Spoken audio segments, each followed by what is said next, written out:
There's the a old extensions. Extension, And when so- I call it extension at one point. Yeah. Had the, I've yeah. always wanted. Yeah, it's a But it beautiful would be building. a good, I think if you you showed talk me that. about some kind of probably- place yeah, to yeah. put people that was I can't decent. remember if you had It's done it, well but I was like, I know I've seen something just in there's that gonna be a space. commonplace books. Kind of like what he did on the other side. Similar. Yeah. Didn't he yeah. do those condos on part of the the- south side of? And then he just sold them, right? He I think sold so. them. Yeah, yeah. He had them for a while and then he put them up and Nobody sold bought them. it, that cleanup cost. I don't even is think he probably the owns reason, so Newman you Hall. I think for OU every- still owns it. Yeah. Yeah. Take a Yeah, hit. But they had done an RF. Okay, we are And then on they the pulled it air. back. It is Yeah, yeah. 4 o'clock, so we'll go ahead and get started with the Community Planning and Transportation Committee meeting for Thursday, January 26, 2023. Appreciate all of you being here today. We've got 2 items on the agenda. Our first item, we'll go ahead and go in order, is... I cannot hear a word. Sorry about that, Should have thought about that. 2 items on the agenda. The first one is the Public Transit Ridership Report, which we get every month in this committee. For anybody interested in public transit in Norman, ridership numbers, budgets, projects, this is the committee where we talk about it and get updates from staff every month. So I definitely encourage anybody listening or watching to send us your comments or questions if you have any, or please feel free to attend the meeting if you'd like. And this is, again, where we discuss these issues. So Taylor is here from our staff to give us the update. Thank you, Chair and Council. Again, like every month, I'll try to be brief. You have all this information in your packet, but stop me if you have any questions. I'm going to go over a few of the updates. For our route changes in our long-range plan, we have 2 major items that stand in the way of us changing those routes that you all approved last month, not last December, because it's kind of the same. We have the transit center remodel, so we accepted bids at the beginning of this month, and we evaluated them, and we expect to take a item to you all on February 14th for consideration of award and contract approval to remodel the 318 or 320 East Comanche property that we bought last April.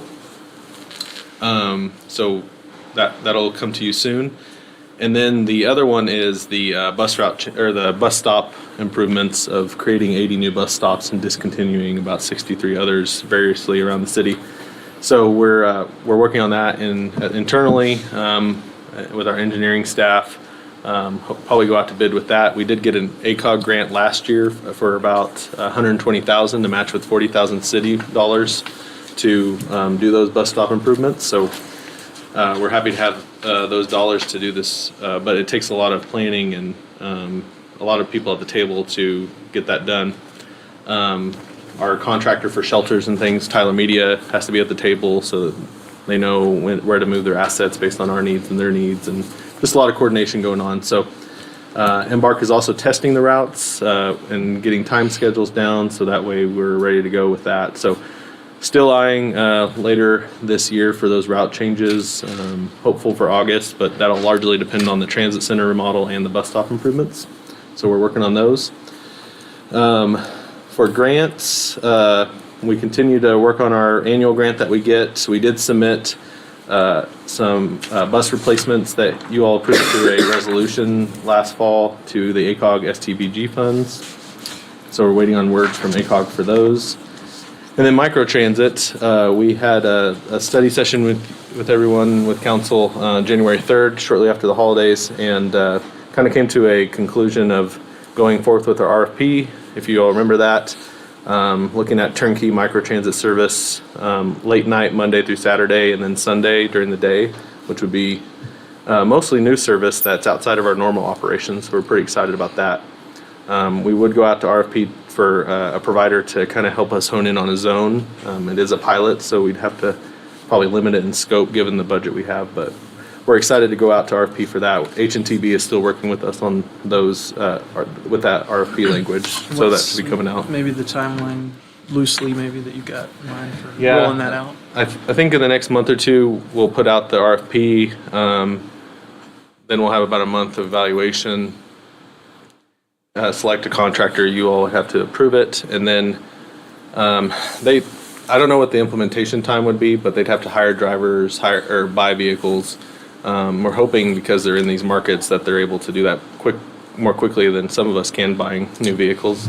But I think my goal is somewhere around OU school start, again with our route changes August, but that largely depends on how quickly the contractor can Kind of a mobilize. Goal to maybe get Yeah. launched. Okay. So we'll keep you updated every month though as we move forward with that.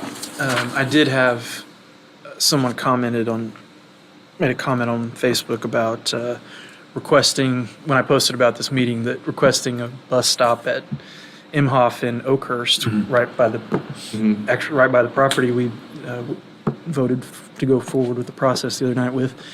And I had mentioned how that the micro transit pilot, that last mile, because she was like, well, the nearest bus stop is a mile away on Lindsay Street. And I said, well, this micro transit thing is kind of what we're experimenting with to try to, we might not be able to get a fixed bus route over to that spot in the near future, but we might be able to get you that last mile connection through this. So Right. I told her to stay tuned for the updates. Yeah, and we do have that route to Southeast Norman that would get a little bit closer. It'd be Constitution and Classen or 12th, so right in that area. So it'd get a little bit closer if we move forward with that route too. But Looking forward to that. and then a little bit on vehicle replacement. You probably saw the announcement that we're having an electric bus tour look at event next Tuesday. Hopefully the weather cooperates next week, unlike this week. We'll have one bus out here in the parking lot outside Building C for anybody to come look at from 4 to 5:30 next Tuesday before your study session. If you all would want to take a look too. It's pretty interesting to look at. It does look like a regular bus, but it does have a few additional features, and we'd love to show it off before we put it in service. And one of the questions we get a lot about the buses is why they're so large. And would you maybe elaborate on the ADA requirements for why they are the size they are?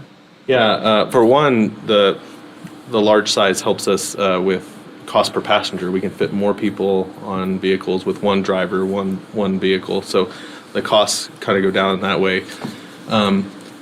But if you go from, you can buy 30-foot buses, 35-foot buses, the fuel economy doesn't get really any better and the cost isn't that much more, but you do gain some more room for additional wheelchair securement areas. So, yeah, we can show that off too if people want to look. It is a big bus, but once you put seats in there and everything, it kind of tightens down how many people you can fit on there. But really, the economies of scale go up as you have a larger vehicle, because again, a large cost, just as you guys know, is in labor for anything that we do. So one driver being able to move more people makes a lot more sense than multiple drivers having to move a lot more people. So Appreciate that. yeah.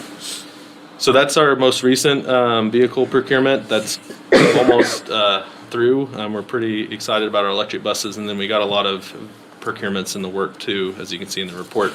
And then the last thing I want to mention is ridership. So in December, we had a total of 26,288 riders, and that was comparing to 21,933 last December 2021. So great increase. Again, we get to still see a little bit of increase, I think, comparing to COVID and getting out of those capacity restrictions. Nearly all the routes are up in ridership. Well, actually, all of them are this month, with Lindsay West being really close to being the same. But we're seeing some pretty good gains, and I'm hopeful for the end of the fiscal year, maybe we'll get close to pre-COVID numbers. So Yeah, I've noticed the low route, the West Norman route, the one that will be eliminated in the new changes, it has actually the highest % increase right now. Still only 244, but up from 197. yeah, it's a little misleading, isn't it? Yeah, I do continue to have some concern about, and I think maybe if the microtransit works the way we hope and think, that it would address this, but my only concern really about the elimination of that route is that I don't know if it's a Section 8 housing complex that's at Rock Creek and 36th Avenue right behind the Walmart Neighborhood Market, but that bus stop that's right there in front of it, I do worry about those residents. That not very many of them, but Right. I assume if they're riding that bus, they probably don't have another option. So Yeah. that's been my only little bit of heartburn about that route being eliminated. I've never seen anybody out there. Yeah, and it's just that one little complex, and it's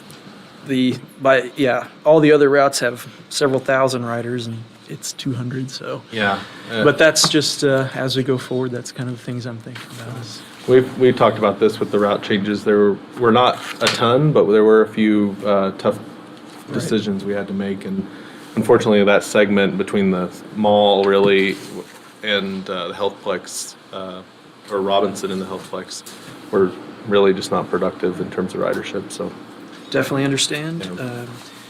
Okay. Are there any questions or anything regarding this from? all right, thank you. Okay, well, thank you very much, Taylor. I appreciate it as always. All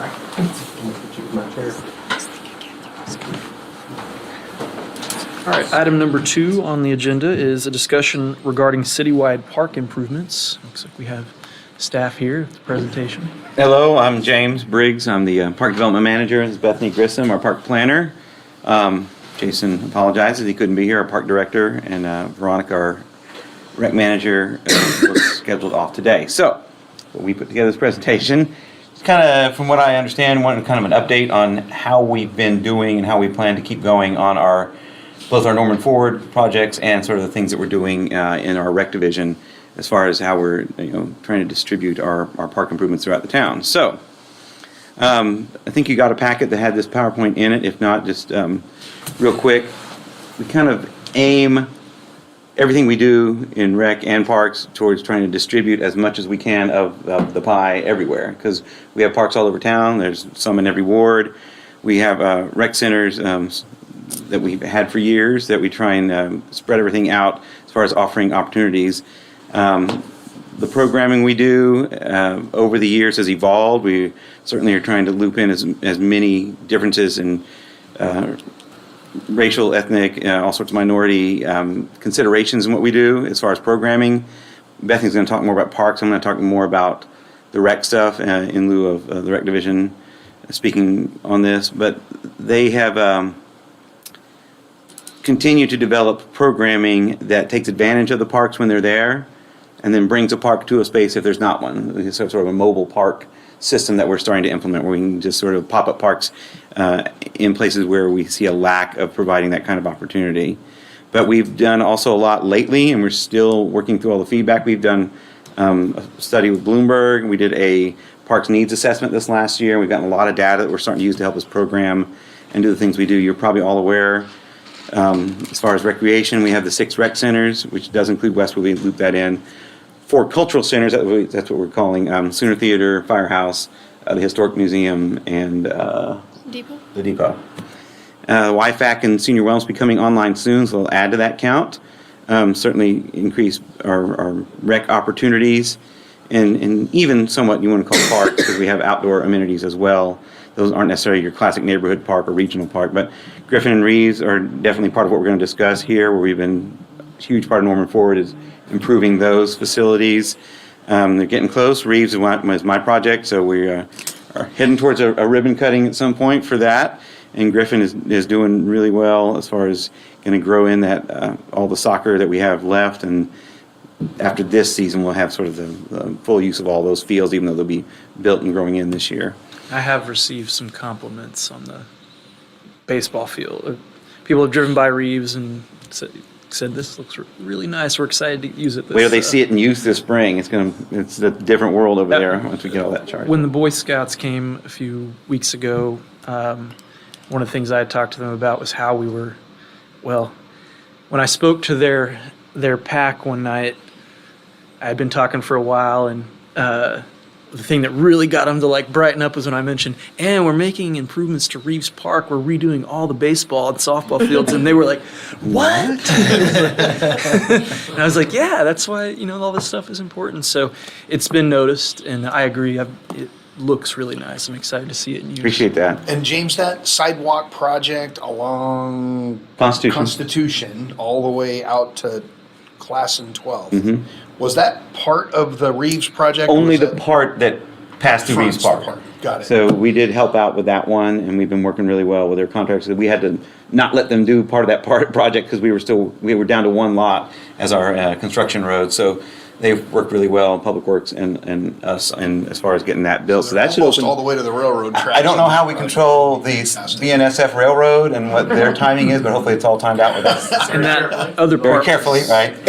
Under- That was an ODOT Yeah. grant Okay, for yeah, that so- project, and we worked closely with James and the team to coordinate with the park. The only thing left is the crossing of the tracks, which is always a challenge. We can't enter that space. The NSF has to do that work. We have to pay their rates, which is twice the rates of any other contractor. But they are scheduled to arrive next week and finish that work. So we're very, very close to having that. Awesome. Yeah, that'd be the- mile. Huge The improvement. big connection that we've all been waiting for. I know Councilmember Holmes been talking about that one for a long time. That The- connection from Constitution to Jenkins. There's only Absolutely. I mean, two. along Constitution. There's only 2 urban railroad crossings in Norman that do not have pedestrian crossings, and that is Constitution and at Brooks. Yep. They don't have sidewalks on either side. Yeah. When you see a There's some other gentleman ones, in a but they're the wheelchair, kind of the more rural area. But those are the last 2, both in Ward. Well, now one's in Ward 4, but both were in Ward 7 at one time. So those, and there's desire paths that are beaten to the ground. I Oh, was yeah. showing Councilor Deep, Peacock muddy the other day paths, on yeah. satellite view that it's the most prominent ones in Norman. It's like a channel dug into the cattle ground trail. from all the people called walking. Chariot. All those apartments, and people walk into the, all the commercial stuff on Classen. So We're And that- very excited to get that. We're very close on Brooks, Councilman, and we think that'll be in this year as well. Also, BNS has to do that work. Yes, well, that crossing right there, where the railroad crosses Constitution is also Terrible. terrible. oil pan In shatter terrible shape, like you effect. bottom Yeah. out if you have a very low car. gotta stop. and- Yeah, It's it's speed stop control. and then go. not great. It is good That's for part us. of the work next week. Yeah. That goes away next week. We understand. Yeah. Very good, very good. Thank you. Back to rec. Fair enough. Speaking of rec, I don't know what they all are, but we can continue to add our programming. 32 events scheduled for 2023. I know Veronica and her team do a fantastic job of getting more events for adults even. But if you look at some of the data we've been collecting, this is from our community interest and opinion survey. As far as seeing how we're above the average on several things, as far as households participating in programs and the rating of our programs. So we feel like we're doing what the community wants us to do. We can always be course corrected if needed. But again, we're trying to expand into more adult fitness, wellness, even just fun. We do some events at the pool that are nighttime things for adults that are super popular. Do more nature education. All this is going to go up as senior wellness opens up, as the young family opens up. There's going to be more expansion of these things. We did do 2 of our pop-up events in 2021, where we sort of take a park to a park and just have more activities there. So if there's not a rec center nearby, we can do rec staff and rec events in a park. So that's something that we were really interested in expanding as we keep going. And it's super popular. The parents, kids, everyone loves it when the rec, I don't say party bus, but the rec division shows up and throws a party in the park. Continuing the park pop-up opportunities. So we are looking into, to expand on that theory, that idea is to purchase and have a mobile trailer, which would cut down on our cost of having multiple vehicles show up. It has sort of a prepackaged pop-up park ability. It can be kind of different things at different times. We just load it up with whatever we're going to do in that park and go there each time. So they're working on, I think that may be a budget request coming. I can't speak completely on that, but I think that's coming. Mayor Hackler. You talking about a 16-foot trailer or a tractor trailer? I think we're talking about that. Well, there's low-end options or high-end Yeah, options. you can do a So- trailer like we have on the one side. You can do a sort of a mobile mini kind of and show up and just throw it open and it's like, so we're costing that out right now, but I think you can range anywhere from $50,000 to $75,000 for one of these, complete with all the wrap graphics and everything that you do on there. So, and then Cool again, idea. Yeah. in the long run, it's kind of a cost saver, so we're not having multiple vehicles and having to fix it up. So I've seen that. Goals and objectives, council, this is how all this magic happens. we're just trying to make sure we're doing the right thing. I'm going to turn over to Bethany to talk about the park stuff. So Parks. So Park Someone chime in. improvements, which have been made really easy to do with Norman Forward funds. So as we improve park by park, we're looking at putting in, again, amenities that serve a wide range of users. So that on-grade synthetic turf, it's really nice, easy to maintain, wheelchair accessible merry-go-rounds, play alone features, adhering to all ADA accessibility guidelines, again, with that just on-grade no tripping hazards, play for everyone. So right now we're at 67. Over the next 5 years, we're gaining some new neighborhood parks, so that'll grow to 71 parks.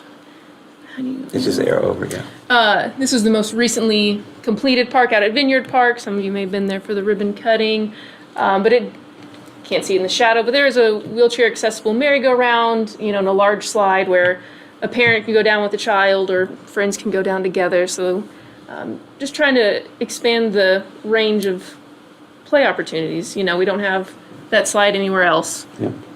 And you can see the flat surfacing, right off the walkway, right onto the park. So Shade is worth its weight in gold. Oh, yeah, shade. That's literally.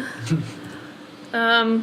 So access to our parks, keeping in trend with a little bit near the average, national average, a little bit below, but a 10-minute walk is the national standard for how close someone should be to a park. So 53% of our residents are within a 10-minute walk. National average is 55. However, 76% of our residents, based on that community interest and opinion survey, are satisfied with how close a park is to their home, and 85% report, using our facilities versus the national average of 76. So doing really well there. But there are opportunities. That is a terrible map. Sorry. Okay. Glare. Even in total darkness, you can't. If we turn those lights off. But this is a map that shows kind of where those 10-minute zones are around the parks, and it is based on either roadways or sidewalks, so not just a radius of like a quarter mile.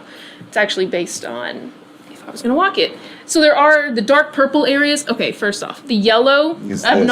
anomaly is Monroe Park. That doesn't show up on this map. They don't have it listed as a park, I think, because it's owned by the school.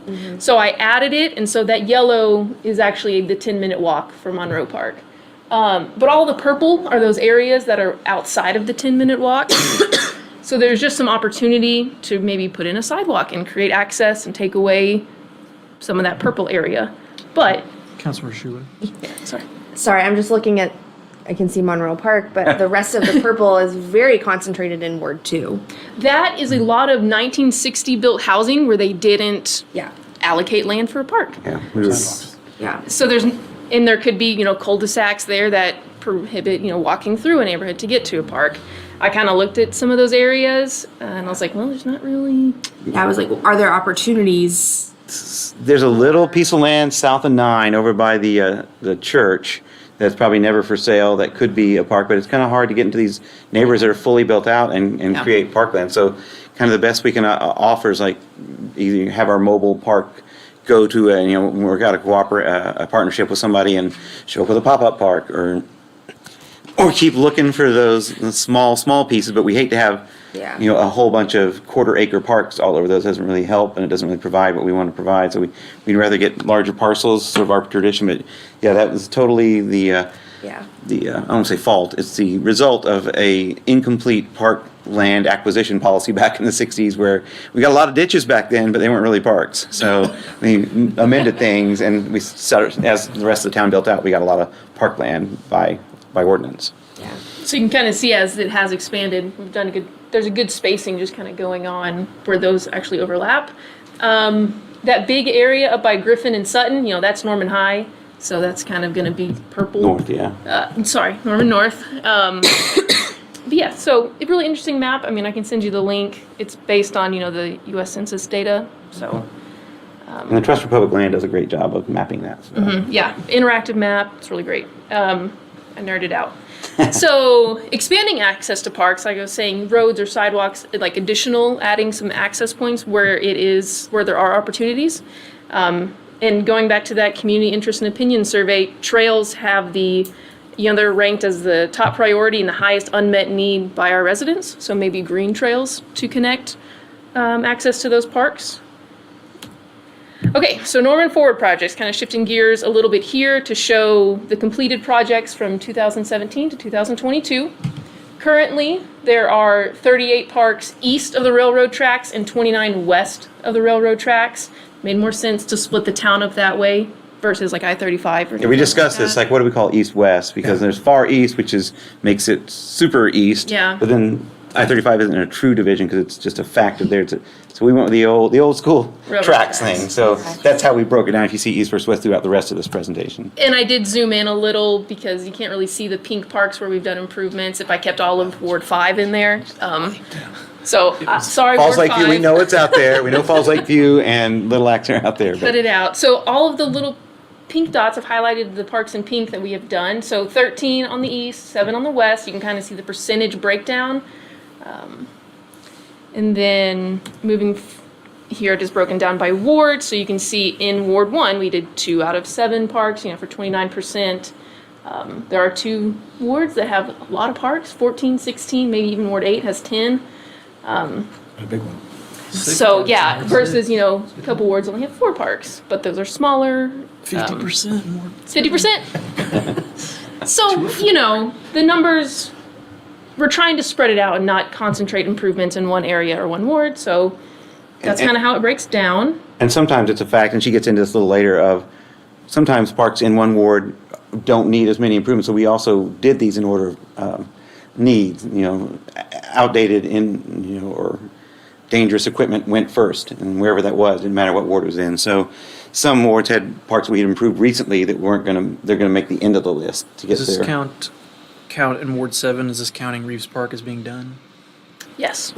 And then Songbird Park. So Yes. The new Songbird and Reeves are the 2 that are done. Okay. We do take into account the needs and as we do our projects.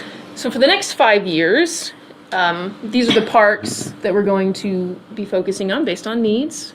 And so the total number of parks will increase to 41 on the east, 30 on the west, and with a much closer breakdown, split almost evenly as far as improvement goes on each side, east and west. And then to be improved, you can kind of see broken down by ward. So to catch up in 4 and 6, add 4 more, 5 more. So. Could you go back to the last slide real quick? Of course. Just trying to see where that. I know okay, I've got a list. I've got them. Trying to see what that 4th park in Ward 7 was. It's Oak Tree Park. Okay. Yeah. Yeah. Yeah, Oak Tree South and then Eagle Cliff, right? Yeah. So Yeah. Eagle Cliff Park is definitely had a lot of residents down there contact me about over the last couple years for sure about it looking like it needs improvements, and I've told them we're got a new parks plan and Norman Forward stuff, and It's coming up. to hold on. So it's in the 5-year plan. It's though. in year Sure 3, I think, of our next 5 years. Perfect. I think it's coming up in the 3rd year. Do you envision the residents being involved in that? Yes. Okay. Yeah. Anytime there's an existing HOA, we definitely take advantage of that. If not, like we did with There's not an the one we just did, we get the mail, we get the addresses, and we'll just mail to houses. South HOA, but there's not an HOA in the Yeah, part where the we'll reach out to is. everybody, Okay. and we'll get their feedback. Perfect. So moving forward, you can kind of see to be improved the percentages again. Ward 3 stands out, but I think Ward 3 gains a park. I think so. Redlands is it's Up there north, expected yeah. to be one, but here's the breakdown James was talking about. Councilmember Grant? I was gonna say, Go back. is this actually the list that tells us where those are gonna be? Yeah, in the Like, next 5. This is the next 5. Where are the 2 in Ward 4? I was just trying to figure. Hold on, let me go back to. In the next 5 years, or the ones we already did? I'm thinking the ones we already did was like Andrews and Kate. or- Andrews isn't listed. I did not count that as one that's been done because we're going to master plan Andrews. And, let's see. and 4 this mine- is more of like a Norman Forward project. So the new playground that went in was not part of Norman Forward funding. Ward 4 is probably Earl Sneed. Is that in Ward 4? That was No, just sort of a Earl, minor. it's McGeorge is McGeorge. on there and Francis Kate, which were done with CDBG Yeah. funds, but those are the 2 that have been improved. Over by the Griffin property is Francis Kate, and Yeah. George is over on original. Stuart town Eufaula. site. That's where they did the fitness center installation. Yeah. Francis Kate. Multi-use equipment. Once upon a time, we called it Broken Stuff Park, but we renovated it, and McGeorge? they've embraced it. Yeah, way back when. I mean, it was so desperately vandalized, and ever since we renovated, as we hoped, everyone kind of appreciated the investment. It's been one of our best kept parks now. So I walk in that area with my dogs. It looks like people are using it. Yeah, So- it's awesome. Well, we did recently have to a little repair the turf a little bit over there. Yeah. So Wear and tear. we took care of that though. And the two in the next 5 years? Let's See. I've got Woods Lawn. Earl Sneed's got minor improvements coming. Trying to remember based off the map. Can you tell what they are based on? Yeah, based on my memory, maybe. William Morgan, no. Sorry, you're catching us. Wait, is it? Is it Kiwanis? Is Kiwanis in Ward 4? Yeah, Kiwanis. Yep. Okay. Yeah, Kiwanis, and like I said, Earl Sneed. We'll get some finish And then up. the nature park will be coming, but that is not Norman That's not Norman funds. Forward, so we'll gain another park there at Alameda and Carter. Okay. So yeah, so there's the overall list. And keep in mind, it's 15 years, so there's some parks that haven't been in the first 5 or the next 5. They'll be in the last 5 because this is pay-go. This one was not bond funded, so it's 100% as we Sales receive tax in the collection. funds, we do them. So we kind of did a 15-year program. And obviously the ones that are the most up-to-date and in the best shape, everyone gets something, but those ones don't need it as badly, so they've kind of fallen down towards the end of the list. No less love, just they're just sequentially going to be towards the end. And just for the record, if there are like immediate issues at a park that residents notice, Absolutely. that they don't have to wait for this to get them. Vineyard's a fixed, right? perfect example. That one was going to be in year 7 or 8, but the playground burned to the ground. It was vandalized, so we moved it up to year 5 and did it in last year's program. So yeah, we won't just let something sit fallow until we get to it. So I think that. Is that getting close? And that's the total. And then this is just showing you over the first 10 years of Norman Forward, how many parks per ward. Ward 7, knocking out all 4. Yeah, it's going to be I done think- at the end of 10 years. First ward to get 100%. And then at the bottom, it shows broken down east-west, kind of the completed percentage over 10 years. And that Ward 4 thing is the example that we're talking about. A lot of those parks have been improved recently over the years. Like, we're doing them sort of last, but we'll get to them. But they're in pretty good shape in a lot of those. 86%. Note that. Yeah, Ward 5 gains like 3 new parks. If we ever get South Lake, and Bentley Park is happening this year, and then the links down by the apartments. So it gains. Hard to catch up on 6. Just keep chasing it. There's so many parks. 6 is just massive. Yeah. A lot of neighborhoods in 6. That's it. So there we are. Is the end of that. Questions, comments? Appreciate it. So there is a update of the parks master plan or completely new? How is that? We plan on seeking funding and approval for that, I think in fiscal year 24 maybe. That would be 15 years since our last park system master plan. So it's not budgeted yet, but we see it. That's about the right time to kind of regroup and see if we're heading the right way. Because it'd be perfect too, because we finish up a lot of the huge Norman Forward projects then. So whatever consultant we bring on, however we want to approach that, there'll be some huge landmarks that were in the 09 master plan that will be taken care of. So hopefully we can really focus on, okay, what are the now needs for the Parks and Rec going forward for the next 10 to 15 years. So I think we're shooting for 2024 to look for that one, because that's the 15-year mark. With the comp plan being developed, that's good timing. Yeah. That sounds like it. Okay. All right. Well, thank you very much. I Thank appreciate you. that. Are there any final comments or questions from the committee? I've got a couple things I just want to mention for future CPTC items. I've had questions about fencing along I-35, with fencing along the Lindsay Street extension where it connects to I-35, that white picket fence. Yes. Question about who maintains it. I noticed that I think it recently got fixed, but that's one of the questions the scouts asked me about. One of them, when I was like, "Does anybody have any questions?" One was like, "Well, who maintains that fence on 36?" We drive by it every. I was like, "Well, the city does." So, questions about that, because it does look like it was fixed recently. Is that a parks thing or a streets thing? Maybe it's Public Works. I don't know, Sean. Has been Public Works, and actually talking to Mr. Mark Moore, the property owner to the south and west of that fence. I'd gone to a Norman Business Association meeting on a Friday morning.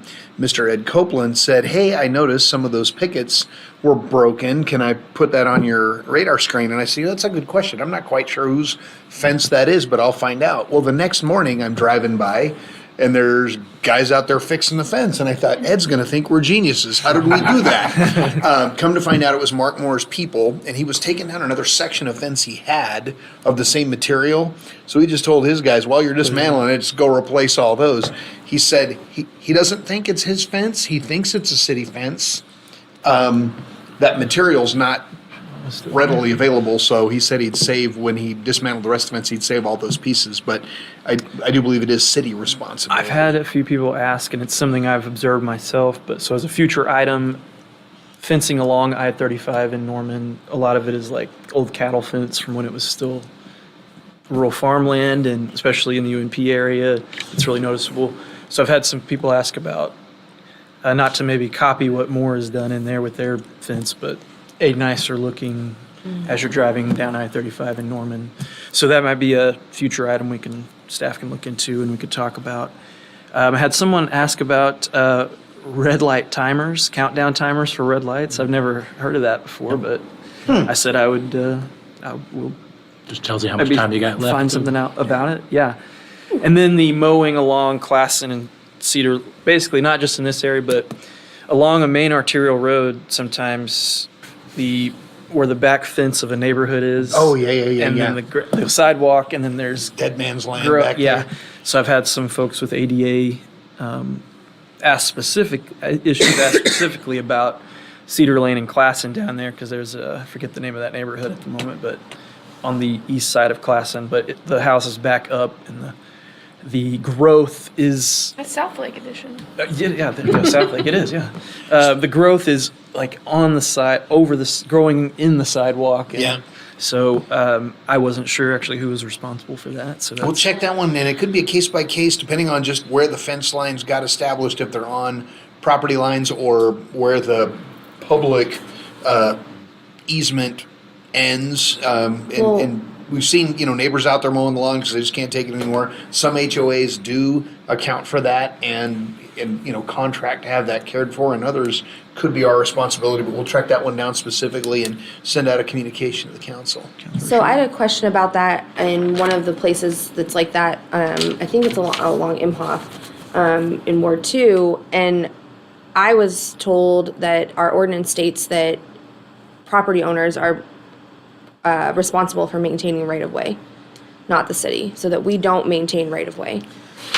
So that is so I would just double check on that, because that was I had an angry person call that is what the city told them, that they are responsible for that land between the sidewalk and their back fence. Yeah, and it may not be necessarily universally applicable, because boy, we got developments, that are 110 years old that I'm sure had way different rules at the time.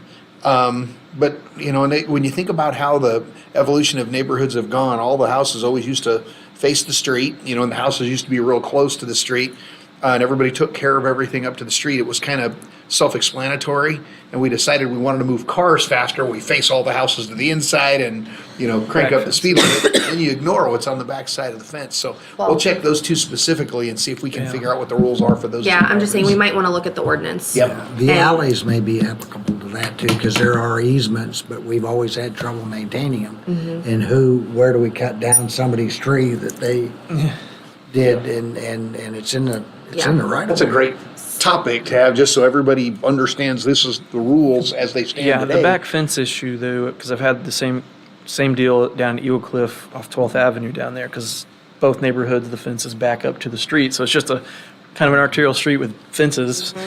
And I mean, reasonably, most people, I think, don't know that on the other side of their back fence is their responsibility. And they're not going to roll their mower all the way down through the cul-de-sac around outside the Conversation that I neighborhood. had with my resident Go at mow the time. a section of an arterial. They're not like, most people aren't going to think to do that. Every house south of Robinson that backs up to Robinson. It's Yep. the exact same thing. Yeah. You see, and that sidewalk is right there. Yeah. So There's several anyway, places don't want like to, that. not on the agenda right now, but is an item that I would like for us to be thinking about. Yes. Good topics. Okay, if that's it, then we are adjourned. Thank you very much. Thank you. And Whenever you guys get into we are designing that hearing park trailer, conversations about maybe I'd some love to private just get in the investments room and just kind of to, spit ideas on that. make some Okay, upgrades. yeah, I think Jason said that So he knows you have an interest in it. Yeah, so- yeah, I think Yeah, we so do. just keep in contact with him, so I think like I said, we're doing budget requests, we're figuring that out now. That's why they've got some price ranges, so maybe he's gonna bring that to you, I don't know, as far as, hey, we can do it one way or the other, so I don't know where he stands in. Apologize, I don't, Upgrades to No, no, it's not existing- my not a thing, problem. but I- between him yeah, and yeah. Veronica, they're pretty far on top of it. Okay, awesome. I hadn't heard anything about